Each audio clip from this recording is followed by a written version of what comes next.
एक बार फिर से आप सभी का स्वागत है मेरे प्यारे दोस्तों आपके अपने यूट्यूब चैनल पर। मेरे प्यारे दोस्त, अगर आप एमए फर्स्ट ईयर में हैं और आपने शिक्षा शास्त्र ले रखा है तो इस वीडियो को पूरा देखिएगा, क्योंकि वीडियो के अंदर जो है काफ़ी ज़्यादा मज़ा आने वाला है और वीडियो आपके लिए काफ़ी ज़्यादा इंपॉर्टेंट भी होने वाला है। मज़ा किस लिए आने वाला है? क्योंकि हम बात करने वाले हैं 2016 में शिक्षा शास्त्र का पेपर प्रश्न पत्र किस प्रकार से आया था, वो भी कौन सा 5वां नंबर प्रश्न पत्र, ठीक है, जिसका नाम है शैक्षिक तकनीकी। हो सकता है कि आपकी यूनिवर्सिटी में चेंज हो, तो आपको बिल्कुल घबराने की ज़रूरत नहीं है।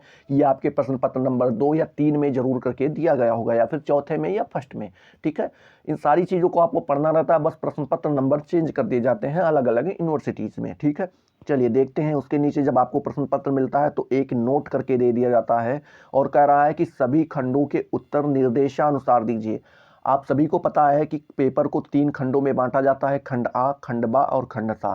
खंड आ का मतलब होता है अति लघु उत्तरीय प्रश्न, खंड बा का मतलब होता है लघु उत्तरीय प्रश्न और खंड सा का मतलब होता है दीर्घ उत्तरीय प्रश्न, ठीक है। तो अब खंड आ का मतलब जैसे देखते हैं, खंड आ दिया हुआ है तो इसके नीचे आपको एक नोट करके निर्देश दिया जाएगा, उसको पढ़िए, फिर उसी के अनुसार सारे प्रश्नों के जवाब दीजिए। जैसे कह रहा है कि सभी प्रश्नों के उत्तर दीजिए, ठीक है, सभी के देने हैं। अगला प्रश्न कह रहा है प्रत्येक प्रश्न का उत्तर लगभग 50 शब्दों में हो। लगभग का मतलब हो गया 45 भी हो सकता है, 55 भी हो सकता है, लेकिन आपको ध्यान में रखना है 50 प्लस ही लिखने हैं, 50 से कम नहीं लिखने हैं, ठीक है। चलिए देखते हैं। पहला प्रश्न आपके सामने रखा जा रहा है।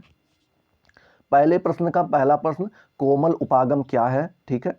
दूसरा प्रश्न, शैक्षिक तकनीकी की 2 परिभाषाएं दीजिए, ठीक है। तीसरा प्रश्न आपसे पूछ रहा है शैक्षिक तकनीकी का महत्व बताइए, ठीक है। अगला प्रश्न कह रहा है शैक्षिक तकनीकी क्या है, ये भी आपको बताना रहेगा। फिर आपसे जो है 5वां नंबर प्रश्न पूछ ले रहा है क्या इनसेट क्या है, ये भी आपको बताना रहेगा। छठा नंबर प्रश्न संप्रेषण क्या है, ये भी संप्रेषण क्या है, ये भी आपको बताना रहेगा। 7वां नंबर प्रश्न आपसे पूछ रहा है शैक्षिक तकनीकी की उपयोगिता आपको बतानी रहेगी। 8वां नंबर प्रश्न आपसे पूछ रहा है सूचना तकनीकी क्या है, ये भी आपको बतानी रहेगी। और आपसे 9वां नंबर पूछ रहा है दूरस्थ शिक्षा क्या है, ये भी आपको बताना रहेगा। और पुनर्बलन क्या है, ये भी आपको बताना रहेगा। अगर आपने इन सारी चीज़ों को पढ़ रखा है तो इन सारी चीज़ों का जवाब आप अच्छे से दे ले जाएंगे, ठीक है। चलिए देखते हैं अगला प्रश्न पर। अगला खंड, खंड नंबर 12 यहीं से स्टार्ट हो जाता है। जब आपके लघु उत्तरीय प्रश्न समाप्त होते हैं तो वहीं से लघु उत्तरीय प्रश्न समाप्त हो जाते हैं। तो खंड बा में जो है क्या कह रहा है, खंड बा इसके नीचे भी नोट करके दिया गया और कह रहा है सभी प्रश्नों के उत्तर दीजिए। मतलब यहाँ पे भी आपको सभी प्रश्नों के उत्तर देने हैं और कह रहा है कि प्रत्येक प्रश्न का उत्तर लगभग 200 शब्दों में होना चाहिए। लगभग 200 का मतलब हुआ 190 भी हो सकता है, 210 220 भी हो सकता है, ठीक है। तो आपको ध्यान में रखना है 200 से ज़्यादा ही लिखने हैं, कम नहीं लिखने हैं। चलिए दूसरा नंबर प्रश्न आपसे इसी प्रकार से पूछ रहा है कि शैक्षिक तकनीकी शब्द का अर्थ बताइए तथा इसके उद्देश्य निर्धारित कीजिए। मान लीजिए आपको आता है तो कीजिए, नहीं अथवा करके एक प्रश्न और पूछ ले रहा है कि शैक्षिक तकनीकी की आवश्यकता एवं महत्व का वर्णन कीजिए, ठीक है। हमें क्या जरूरत है शैक्षिक तकनीकी की और इसके कौन कौन से महत्व हैं, ये आपको बताना रहेगा, ठीक है।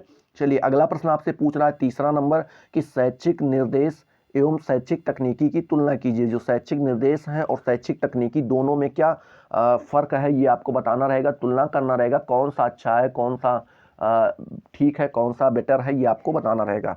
मान लीजिए आपको आता है तो कीजिए, नहीं अथवा करके एक प्रश्न और दे दिया जाता है। कह रहा है शैक्षिक तकनीकी के स्वरूप की विवेचना कीजिए, ठीक है।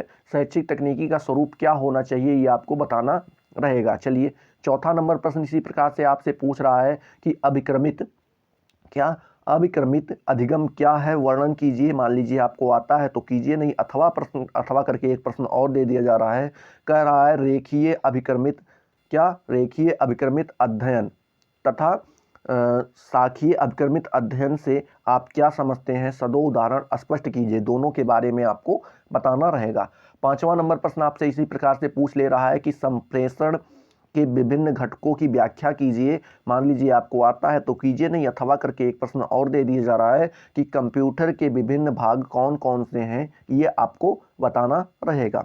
चलिए इसी प्रकार से आपके सामने छठा नंबर प्रश्न दे दिया जाता है कि शैक्षिक तकनीकी के विकास के इतिहास पर संक्षिप्त विवरण दीजिए, ठीक है। मान लीजिए ये आपको आता है तो कीजिए, नहीं अथवा करके एक प्रश्न और दे दिया जाता है कि शैक्षिक तकनीकी की सीमाएं क्या हैं, ठीक है। कितनी सीमाएं हैं, क्या क्या हमें क्या क्या किन किन चीज़ों को हमें इनके अंतर्गत पढ़ना रहता है, ये सारी चीज़ें आपको यहाँ पे बतानी रहेंगी। इसी प्रकार से मेरे प्यारे दोस्त जब आपका लघु उत्तरीय प्रश्न अर्थात खंड बा समाप्त होता है तो खंड सा यहीं से स्टार्ट हो जाता है, जिसका मतलब होता है दीर्घ उत्तरीय प्रश्न। इसमें भी करके नोट करके या निर्देश दे दिया जाता है कि किन्हीं 2 प्रश्नों के उत्तर दीजिए, मतलब आपको सारे प्रश्न नहीं करने, इसमें से केवल 2 प्रश्न करने हैं, ठीक है। और क्या कह रहा है कि प्रत्येक प्रश्न का उत्तर लगभग 500 शब्दों में होना चाहिए। 500 के साथ लगभग लगा दिया गया, जिसका मतलब होता है 490 भी चलेगा और 510 भी चलेगा, लेकिन आपको ध्यान में रखना है 500 से प्लस ही रहना है, 500 से कम नहीं करने हैं। चलिए देखते हैं 7वां नंबर प्रश्न जो है वो कह रहा है, 1 मिनट, हो भाई साहब ये थोड़ा चेंज हो जा रहा है। 7वां नंबर प्रश्न आपसे पूछ रहा है मेरे प्यारे दोस्त कि शैक्षिक तकनीकी की प्रकृति एवं क्षेत्र का वर्णन कीजिए, ये आपको बताना रहेगा। 8वां नंबर प्रश्न आपसे इसी प्रकार से पूछ रहा है कि शिक्षण कौशल से आप क्या समझते हैं या शिक्षण सिद्धांत का विकास किस प्रकार करते हैं, ठीक है। मान लीजिए आपको 2 ही प्रश्न करने हैं, अगर ये 2 आ रहे हैं तो बात खत्म है, नहीं आ रहे हैं तो आप आगे भी पढ़ के देख सकते हैं। 9वां नंबर प्रश्न पूछ रहा है कि शिक्षा तकनीकी एवं तकनीकी शिक्षा में अंतर स्पष्ट कीजिए, ठीक है। अगला प्रश्न 10वां नंबर जो है क्या कर रहा है, भारत में मुक्त विश्वविद्यालय की उपयोगिता और सीमाओं पर प्रकाश डालिए, ठीक है। इस प्रकार से अगला प्रश्न यानी आखिरी प्रश्न आपसे पूछ ले रहा है कि शैक्षिक दूरदर्शन क्या है, शैक्षिक दूरदर्शन के उद्देश्य, क्षेत्र और उपयोगिता का वर्णन कीजिए, ठीक है। इसी प्रकार से आपको सारे प्रश्नों के जवाब देने रहेंगे, सारे नहीं, इसमें से दीर्घ उत्तरीय में 2 ही देने रहेंगे, ठीक है। और लघु उत्तरीय में अथवा अथवा करके दे दिया जाता है, मतलब 2 प्रश्न दिए जाएंगे, किसी एक को करना रहेगा।